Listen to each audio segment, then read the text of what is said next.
Hey, happy and healthy altitudes to you.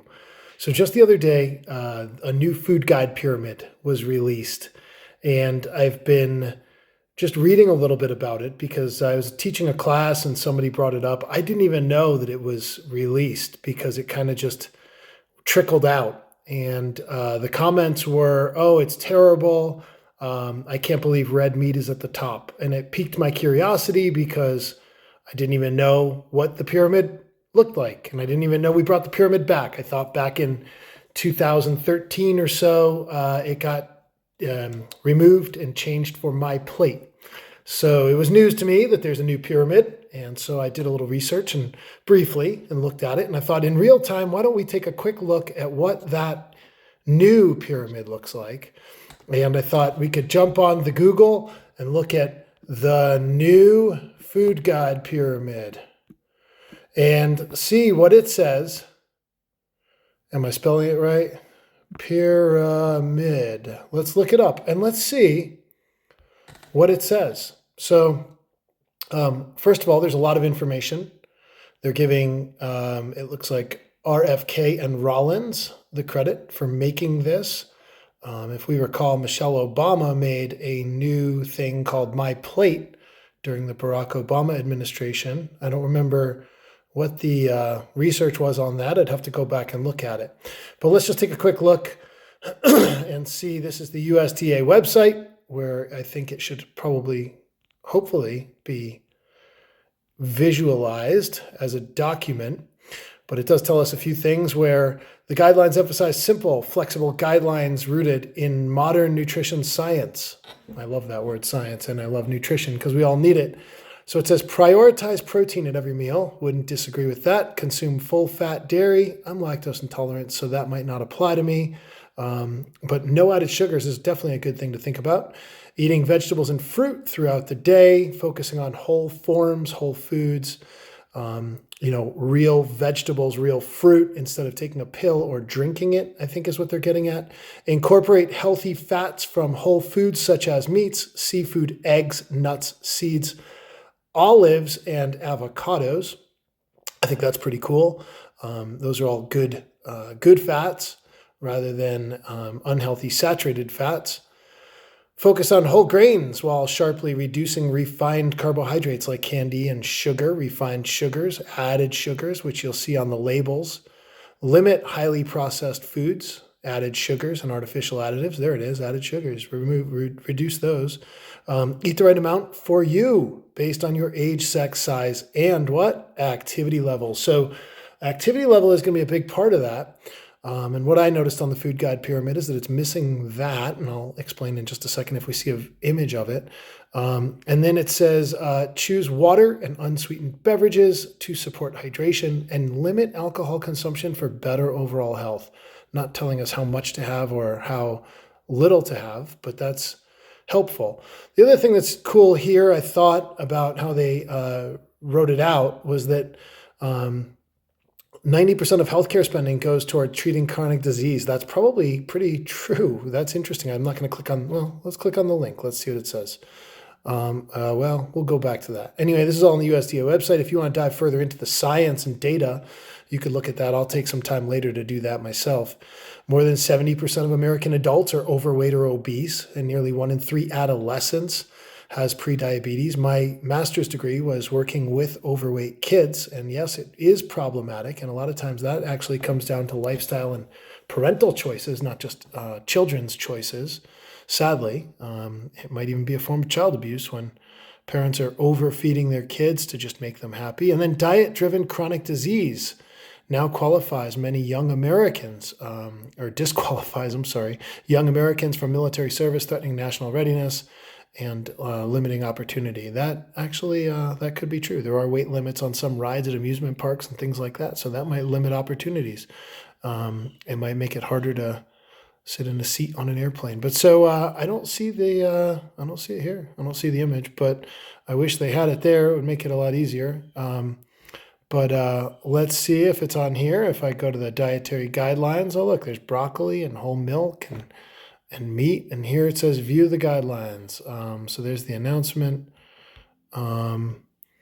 but I still haven't seen the pyramid. I wish they would make it easier to find the pyramid. Here it is. There's the pyramid. Boom, right there.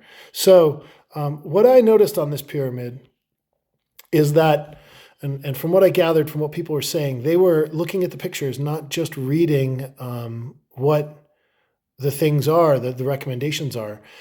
Lean proteins are always going to be better. So I like that that's at the top, because we should be eating more lean salmon, more lean chicken, more lean beef, even lean cheeses or eggs.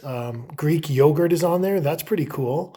I see a little bit of, is that fish or is that a croissant? I can't tell. I see tuna. I see maybe a croissant or shrimp. But lean fish, that's great. Avocados, good oils, olive oils. I'm Italian. I always think we should have some extra olive oil. And if you look at the Mediterranean diet, they have that. But load up on those veggies. That's great. Natural fruits rather than just drinking fruit juices, because the natural fruit is going to have more fiber in it.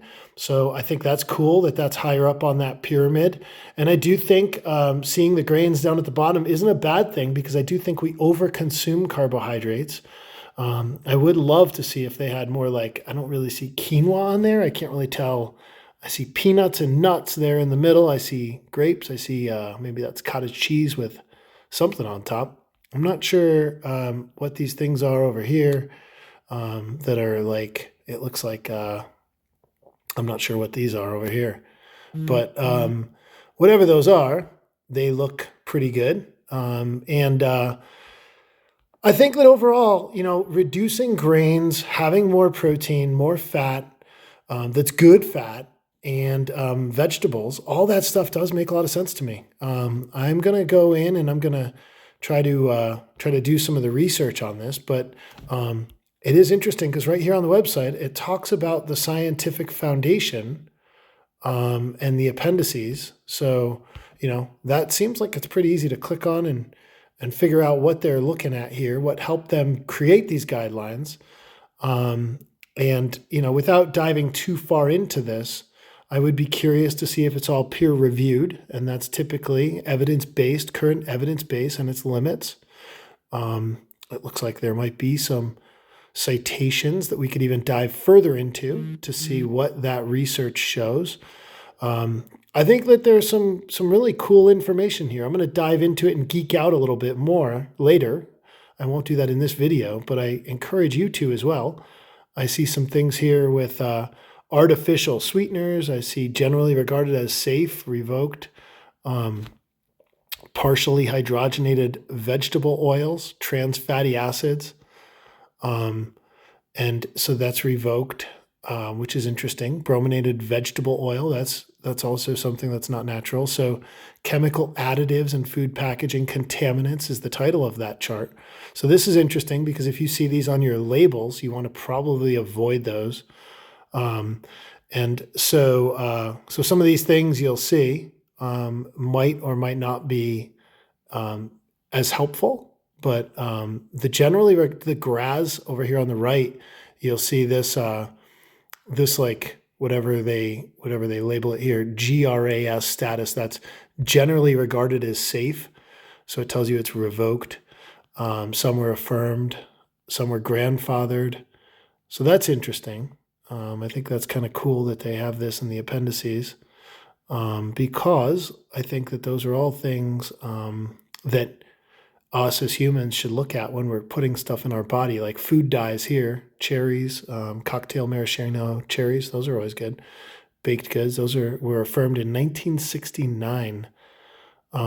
So really old standards there, So maybe it is good that we are looking at, do we need those colors in cherries? Do we need it to be that bright red? I don't know. Do we need it to be that bright blue like in M&Ms? I don't know. Beverages and confections and frostings and ice pops. That was from 1982. So those are some pretty old guidelines as well. Looking at some of the new science, you'll see here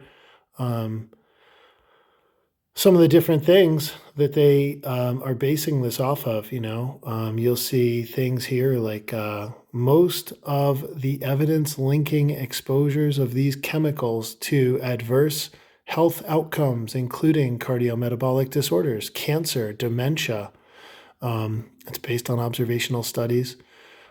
Short-term clinical trials provide additional evidence.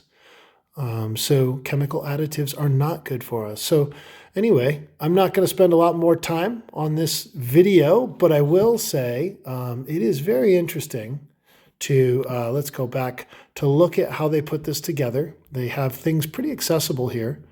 And the biggest thing is, eat real food. And I think the biggest thing here that I would take away is that when you look at what all of this is, I think the most important thing for us to think about is that we all are humans. We all have the freedom in America to choose what we want to eat. This pyramid is just a guideline. It doesn't mean you have to eat this way. As a lactose intolerant person, I probably wouldn't eat this way, but as an athlete, I probably do eat this way a little bit more. And so I think that that's something that, that we all should probably take a little time to think about, do a little research on, investigate just a little bit more and see if, the foods that you eat suit your lifestyle. I think that's the most important thing. And remember that it's not a mandate per se. It is more of a guideline. What they do with these guidelines is they use them for, food programs. They use these on military bases for food distribution. They use this sometimes in schools and things like that. But there are some freedoms there that people can also use to talk about and discuss. And this is just a guideline and a template. What I would really love, though, is if they had on it, working up that pyramid, if they had physical activity. And that's the last thing that I would think about is as you rebalance what you're eating, also think about rebalancing physical activity. And I really wish they put that on there. They talked about individual physical activity levels and height and weight and age and activity level. But how much activity do you do can predict also what your weight loss could be, what your weight gain could be, what your weight maintenance could be. And so I really strongly encourage you to think about, are you getting that 150 minutes of physical activity, of moderate to vigorous physical activity a week? And moderate to vigorous is a whole different conversation. We can look at that on another video.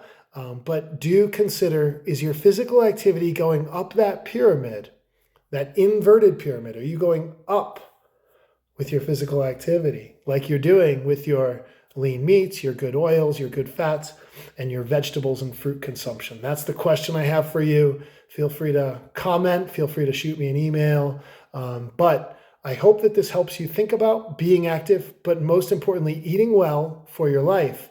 And I hope that it will help you realize that there's a balance between all of this with guidelines, with your personal preferences, and with the choices you make.